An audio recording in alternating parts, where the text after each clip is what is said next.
आप सभी भक्तों का मेरे YouTube चैनल राधे कृष्ण में हार्दिक स्वागत। दिन शनिवार तारीख 7 जुलाई 2024। दुर्गा सप्तशती अध्याय पहला। माता दुर्गा की कृपा आप और आपके समस्त परिवार पर बनी रहे। आप व्रत करें या ना करें, दुर्गा सप्तशती का पाठ अवश्य सुनिए और पढ़ें। जय माता दी। दुर्गा सप्तशती अध्याय पहला। जय माता दी। श्री मार्कंडेय बोले, सूर्य के पुत्र श्रवणी की उत्पत्ति की कथा विस्तारपूर्वक कहता हूँ, सुनो।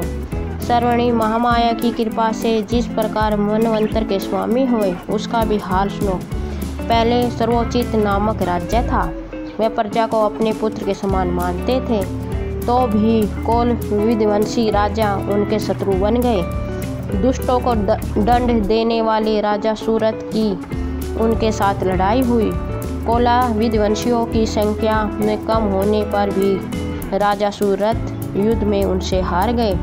तब वह अपने नगर में आ गए। केवल अपने देश का राज्य ही उनके पास रह गया और वह उसी देश के राजा होकर राज्य करने लगे। किंतु उनके शत्रुओं ने उन पर वहाँ भी आक्रमण किया। राजा को बलहीन देखकर उसके दुष्ट मंत्रियों ने राजा की सेना और खजाना अपने अधिकार में कर लिया। राजा सूरत अपने राज्याधिकार को हार कर शिकार खेलने के बहाने घोड़े पर सवार होकर वहाँ से एक भयंकर वन की ओर चले गए। उस वन में उन्होंने महर्षि मेधा का आश्रम देखा। वहाँ मेधा महर्षि अपने शिष्यों तथा मुनियों से सुशोभित बैठे हुए थे और वहाँ कितने ही हिंसक जीव परम शांति भाव से रहते थे। राजा सूरत ने महर्षि मेधा को प्रणाम किया और महर्षि ने भी उनका उचित सत्कार किया। राजा सूरत महर्षि के आश्रम में कुछ समय तक ठहरे। अपने नगर की ममता के आकर्षण से राजा अपने मन में सोचने लगे, पूर्व काल में पूर्वजों ने जिस नगर का पालन किया था, वह आज मेरे हाथ से निकल गया है। मेरे दुष्ट एवं दुरात्मा मंत्री मेरे नगर की अब धर्म से रक्षा कर रहे होंगे या नहीं। मेरा प्रधान हाथी, जो कि सदा मद की वर्षा करने वाला और शूरवीर था, मेरे वैरियों के वश में होकर न जाने क्या दुख भोग रहा होगा। मेरे आज्ञाकारी नौकर, जो मेरी कृपा से धन और भोजन पानी से सदैव सुखी रहते थे और मेरे पीछे पीछे चलते थे, वे अब निश्चय ही दुष्ट राजाओं का अनुसरण करते होंगे तथा मेरे दुष्ट एवं दुरात्मा मंत्रियों द्वारा व्यर्थ ही धन को व्यय करने से वंचित किया हुआ मेरा खजाना एक दिन अवश्य खाली हो जाएगा। इस प्रकार की बहुत सी बातें सोचता हुआ राजा निरंतर दुखी रहने लगा। एक दिन राजा सूरत ने महर्षि मेधा के आश्रम के निकट एक वेश्या को देखा। राजा ने उससे पूछा, भाई तुम कौन हो? यहाँ तुम्हारे आने का कारण क्या है और तुम मुझे शोकग्रस्त अनमने से दिखाई देते हो, इसका कारण क्या है? राजा के यह नरम वचन सुन वेश्या ने महाराज सूरत को प्रणाम करके कहा। वेश्या बोला, राजन, मेरा नाम समाधि है। मैं धनियों के कुल से उत्पन्न एक वेश्या हूँ। मेरे दुष्ट स्त्री पुत्र आदि ने लोभ से मेरा सब धन छीन लिया और मुझे घर से निकाल दिया। मैं इस तरह से दुखी होकर इस वन में चला आया हूँ और यहाँ रहता हुआ मैं इस बात को भी नहीं जानता कि अब घर में इस समय सब कुशल है या नहीं। यहाँ मैं अपने परिवार का आचरण संबंधी कोई समाचार भी नहीं पा सकता कि वह घर में इस समय कुशलपूर्वक है या नहीं। मैं अपने पुत्रों के संबंध में यह भी नहीं जानता कि वह सदाचारी है या दुराचार में फंसे हुए हैं। राजा बोले, जिस धन के लोभी स्त्री पुत्रों ने तुम्हें घर से निकाल दिया है, फिर भी तुम्हारा चित्त उनमें क्यों प्रेम करता है? वेश्या ने कहा, मेरे विषय में आपका ऐसा कहना ठीक है, किंतु मेरा मन इतना कठोर नहीं है। यद्यपि उन्होंने धन के लोभ में पड़कर पितृस्नेह को त्याग कर मुझे घर से निकाल दिया है, तो भी मेरे मन में उनके लिए कठोरता नहीं आती। हे महात्मे, मेरा मन फिर भी उनमें क्यों फंसा रहा है? इस बात को जानता हुआ भी मैं नहीं जान रहा।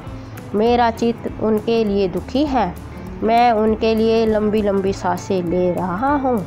उन लोगों में प्रेम नाम को नहीं है। फिर भी ऐसे निस्संदेहों के लिए मेरा हृदय कठोर नहीं होता। महर्षि मार्कंडेय जी ने कहा, हे ब्राह्मण। इसके पश्चात महाराज सूरत और वह वेश्या दोनों महर्षि मेधा के समीप गए और उनके साथ यथा योग्य न्याय सब भाषण करके दोनों ने वार्ता आरंभ की। राजा बोले, हे भगवान, मैं आपसे एक बात पूछना चाहता हूँ, सो आप कृपा करके मुझे बताइए। मेरा मन अधीन नहीं है, इससे मैं बहुत दुखी हूँ। राजा, धन आदि की चिंता अभी तक मुझे बनी हुई है और मेरी यह ममता अज्ञानियों की तरह बढ़ती ही जा रही है और यह समाधि नामक वेश्या भी अपने घर से अपमानित होकर आया है। इसके सब जनों ने भी इसे त्याग दिया है। सब जनों से त्यागा हुआ भी यह उनसे हार्दिक प्रेम रखता है। इस तरह हम दोनों ही दुखी हैं। हे महाभाग, उन लोगों के अवगुणों को देखकर भी हम दोनों के मन में उनके लिए ममता जनित आकर्षण उत्पन्न हो रहा है। हमारे ज्ञान रहते हुए भी ऐसा क्यों? अज्ञानी मनुष्यों की तरह हम दोनों में यह मूर्खता क्यों है? महर्षि मेधा ने कहा, विषय मार्ग का ज्ञान सब जंतुओं को है। सबों के लिए विष पृथक होते हैं। कुछ प्राणी दिन में नहीं दिखते और कुछ रात को, परंतु कई जीव ऐसे हैं जो दिन और रात दोनों में देख सकते हैं। यह सत्य है कि मनुष्यों में ज्ञान प्रधान है, किंतु केवल मनुष्य ही ज्ञानी नहीं होता, पशु पक्षी आदि भी ज्ञान रखते हैं। जैसे यह पशु पक्षी ज्ञानी है, वैसे ही मनुष्यों का ज्ञान है, और जो ज्ञान मनुष्यों में वैसे ही पशु पक्षियों में है, तथा अन्य बातें भी दोनों में एक जैसी ही पाई जाती है। ज्ञान होने पर भी इन पक्षियों की ओर देखो कि अपने भूख से पीड़ित बच्चों की चोंच में कितने प्रेम से अन्न के दाने डालते हैं। हे राजन, ऐसा ही प्रेम मनुष्यों में अपनी संतान के प्रति पाया जाता है। लोभ के कारण अपने उपकार का बदला पाने के लिए मनुष्य पुत्रों की इच्छा करते हैं और इस प्रकार मोह के गड्ढे में गिरा करते हैं। भगवान श्री हरि की जो माया है, उसी से यह संसार मोहित हो रहा है। इसमें आश्चर्य की कोई बात नहीं है, क्योंकि भगवान की योग निद्रा है। यह माया ही तो है जिसके कारण संसार मोह में जकड़ा हुआ है। यही महामाया भगवती देवी ज्ञानियों के चित्त को बलपूर्वक खींचकर मोह में डाल देती है और उसी के द्वारा संपूर्ण जगत की उत्पत्ति होती है। यही भगवती देवी प्रसन्न होकर मनुष्य को मुक्ति प्रदान करती है। यही संसार के बंधन का कारण है तथा संपूर्ण ईश्वरों की स्वामिनी है। महाराज सूरत ने पूछा, भगवान, वह देवी कौन सी है जिसको आप महामाया कहते हैं? हे ब्राह्मण, वह कैसे उत्पन्न हुई और उसका कार्य क्या है? उसके चरित्र कौन कौन से हैं? प्रभु, उसका जैसा प्रभाव हो, जैसा स्वरूप हो, वह सब की कृपा कर मुझे कहिए, मैं आपसे सुनना चाहता हूँ। महर्षि मेधा बोले, राजन, वह देवी तो नित्य स्वरूपा है। उसके द्वारा यह संसार रचा गया है, तब भी उसकी उत्पत्ति अनेक प्रकार से होती है। वह सब आप मुझसे सुनो। वह देवताओं का कार्य सिद्ध करने के लिए प्रकट होती है। उस समय वह उत्पन्न हुई कहलाती है। संसार को जलमय करके जब भगवान विष्णु योग निद्रा का आश्रय लेकर शेष शैया पर सो रहे थे, तब मधुकेटन नाम के 2 असुर उनके कान के महल से प्रकट हुए। वह श्री ब्रह्मा जी को मारने के लिए तैयार हो गए।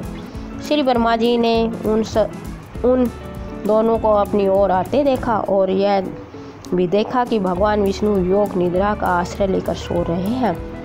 तो वह उस समय श्री भगवान को जगाने के लिए उनके नेत्रों में निवास करने वाली योग निद्रा की स्तुति करने लगे। श्री ब्रह्मा जी ने कहा, हे देवी, तुम ही स्वा हो, तुम ही सवदा हो और तुम ही वष्टकार हो। सवर भी तुम्हारा ही स्वरूप है। तुम ही जीवन देने वाली सुधा हो। नित्य अक्षर परवर में अकर उकर मकर, इन तीनों में माताओं के रूप में तुम ही शिष्ट हो। इनके अतिरिक्त जो बिंद पथ अर्ध मात्रा है, जिसका कि विशेष रूप से उच्चारण नहीं किया जाता, हे देवी वह भी तुम ही हो। हे देवी संध्या सावित्री तथा परम जननी तुम ही हो। तुम इस विश्व को धारण करने वाली हो। तुमने ही जगत की रचना की है और तुम ही इस जगत का पालन करने वाली हो। तुम ही कल्प के अंत में सबको भक्षण करने वाली हो। हे देवी जगत की उत्पत्ति के समय तुम ही सृष्टि रूपा होती हो, पालन काल में शिष्ट रूपा हो और कल्प के अंत में संहार रूप धारण कर लेती हो। तुम ही महाविद्या, महामाया, महामेधा, महारात्रि और मोहरात्रि हो। श्री ईश्वरी और बोध स्वरूपा बुद्धि भी तुम ही हो। लज्जा, पुष्टि, तुष्टि, शांति और क्षमा भी तुम ही हो। तुम ही खड़ग धारणी, शूल धारणी, गौर रूपा तथा गदा, चक्र, शंकर और धनुष को धारण करने वाली हो। बाण, भीषुणी और परिघ यह भी तुम्हारे ही अस्त्र है। तुम सौम्य और सोमतर हो। यही नहीं बल्कि जितनी भी सौम्य तथा सुंदर वस्तुएं हैं इस संसार में उन सबसे बढ़कर सुंदर तुम हो। पर अपर सबसे पर रहने वाली सुंदर तुम ही हो। सर्व रूपे देवी, जो भी असत पदार्थ है और उनमें जो शक्ति है वह तुम ही हो। ऐसी अवस्था में भला तुम्हारी स्तुति कौन कर सकता है। इस संसार की सृष्टि, पालन और संहार करने वाले जो भगवान हैं उनको भी जब तुमने निद्रा की वशीभूत कर दिया है तो फिर तुम्हारी स्तुति कौन कर सकता है। मुझे भगवान विष्णु तथा भगवान शंकर को शरीर धारण कराने वाली तुम ही हो। तुम्हारी स्तुति करने की शक्ति किसमें है। हे देवी तुम तो अपने इन उदार प्रभाव के कारण ही प्रसन्नीय हो। मधु और केटव को भयंकर असुर है, उन्हें मोह में डाल दो और श्री हरि भगवान विष्णु को जल्दी जगा दो और इनको मार डालो कि बुद्धि भी उत्पन्न कर दो। मैं ऋषि मेधा बोले, हे राजन, जब श्री ब्रह्मा जी ने देवी से इस प्रकार से स्तुति करके भगवान को जगाने तथा मधु और केटव को मारने के लिए कहा तो वह भगवान श्री विष्णु के नेत्र, मुख, नासिका, बाहु, हृदय और वक्षस्थल से निकल ब्रह्मा जी के सामने खड़ी हो गई। उनका ऐसा करना था कि भगवान श्री हरि तुरंत जाग उठे और दोनों असुरों को देखा जो कि अत्यंत बलवान तथा पराक्रमी थे और क्रोध के मारे जिनके नेत्र लाल हो रहे थे और जो ब्रह्मा जी का वध करने के लिए तैयार थे।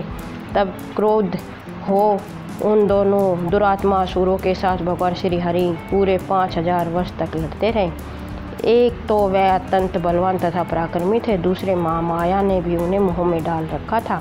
अतः वह श्री भगवान से कहने लगे, हम दोनों तुम्हारी वीरता से अत्यंत प्रसन्न हैं, तुम हमसे कोई वर मांगो। भगवान ने कहा, यदि तुम मुझ पर प्रसन्न हो तो अब तुम मेरे हाथों मर जाओ।